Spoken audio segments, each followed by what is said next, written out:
Hello everyone, and welcome to another episode of the Wise Decision Maker Show, where we help you make the wisest and most profitable decisions. My name is Dr. Gleb Tsipursky. I'm the CEO of Disaster Avoidance Experts, the future of work consultancy that sponsors the Wise Decision Maker Show. And today we'll talk about the great hybrid work productivity puzzle. And that has to do with a serious slowdown in productivity. So the Institute for Corporate Productivity, I4CP, a report by them shows that US labor productivity hit a historic low of 1.1% from 2019 to 2023, the worst drop in worker output since 1947. And the thing is, it was rising from 2019 to 2021, and then it went down. This is a serious drop. The problem isn't just in the US. UK and Canada saw their weakest annual growth in productivity since 2013. And the same thing in Australia. So we're seeing low productivity around the globe. What's going on? Well, global productivity is suffering, and there are many theories that can explain it, but the leading theory suggests that it's the top-down forced RTO policies that are the primary cause. Policies that aren't supported by workers, that don't give flexibility and autonomy within a broader context of hybrid work. The policies undermine trust and autonomy, and that is what makes workers less productive. It's not simply the hybrid work itself. It's not simply the return to office itself. It's the undermining of trust and autonomy that are the problems. So let's talk about that. Now, there's a perception gap in productivity. So Microsoft studied hybrid work, and it found that 87% of employees report being productive at work when they're at home, whereas only 15% of leaders were confident that their workers were productive when they were working at home, as opposed to from the office. So clearly, we see that there's a large perception of productivity differences, and leaders report a lot of difficulty trusting their workers to be productive when the workers are working from home. Whether it's full-time remote or hybrid work, just when they're working from home, leaders have difficulty trusting workers to be productive. So as return to policies are enforced, what do employees feel? They feel not trusted, naturally, and indeed the leaders don't trust them. And employees feel resentful about not being trusted. And that causes a backlash against return to office mandates that are top-down, not based on worker buy-in and trust. So when you see these terms of employment around return to office change abruptly, trust really erodes. That's why the rapid return to office mandates have really faced a lot of opposition. For example, consider what happened with Amazon suddenly, very quickly, reversing its flexible policy of teams doing what they want to announce a 3-day in-office policy. That was a very quick, very abrupt shift, and thousands of Amazon workers walked out in protest of this mandated office return policy on the first day when the office return policy was enacted. So that's a specific example. And there are many, many other examples of companies that have not worked out well with their return to office policy.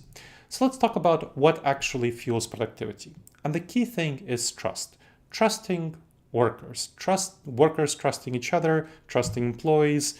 This is key. Trust is the invisible fuel of productivity. So this is something that we need to realize. The I4CP report showed a clear correlation between trust and productivity. High-performance firms prioritized both the what of goal achievement and how they're achieved. They cultivate a culture of trust by offering flexibility and considering the needs of their staff. Let's talk about what trust involves. There are 5 key elements here. 5 key elements. 1 is senior leaders trust employees. Managers trust their team members. Managers are trusted by their team members. Employees trust their team members, their fellow team members. And finally, senior leadership team is trusted by employees. And firms saw an 18% productivity rise in these elements post-pandemic. So let's talk about what that means and what the gap is. There is a clear trust gap between high and low performing firms. High-performing firms were more likely to agree with the 5 trust statements by a factor of 3 to 11%. So employees there were more likely to agree with these statements. Among low performers, only 2% strongly agreed that senior leaders trust employees, and a mere 3% said employees trust leaders. By contrast, High performers had 11% were more likely to strongly agree that leaders and employees trust each other. So much, much, much more. A huge difference, over an order of magnitude. The absence of trust is a breeding ground for toxicity.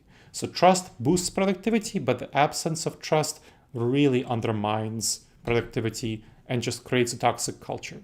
So the I4CP study reveals that those who describe toxic cultures are 16% more likely to cite lack of trust in senior leaders as a serious issue.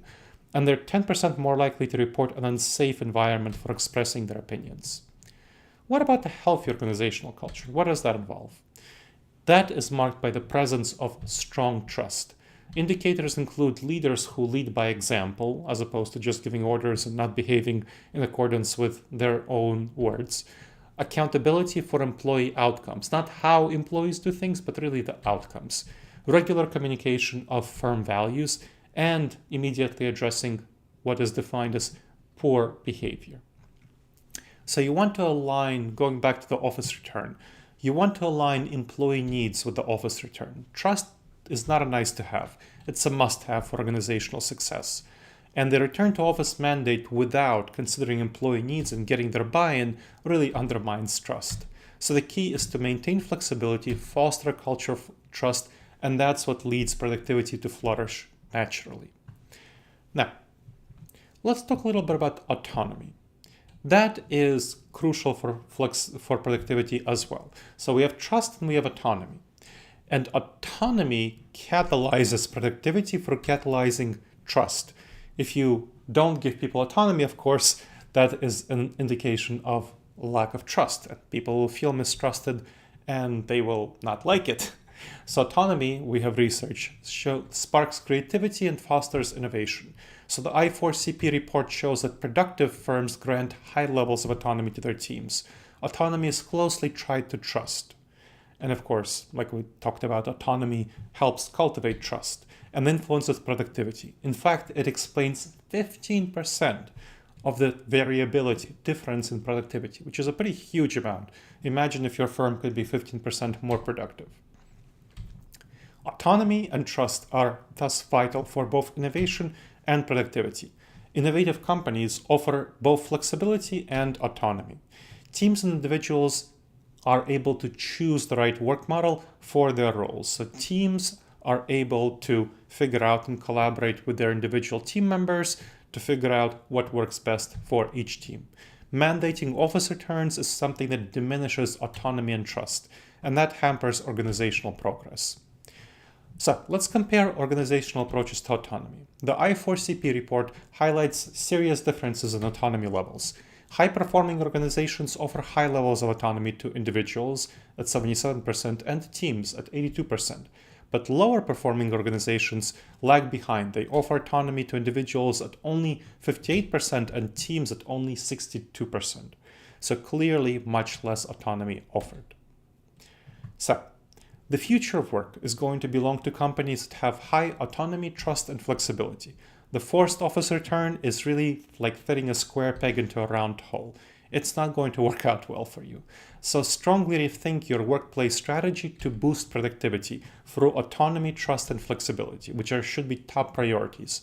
Let employees working together as part of a team choose their work environment and get employee buy-in to cultivate trust. You want to give autonomy for team decisions regarding in-office work time and have the teams figure out what works best for each team.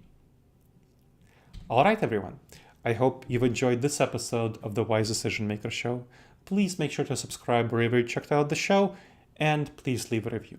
It helps others discover the show, and it helps us improve the show.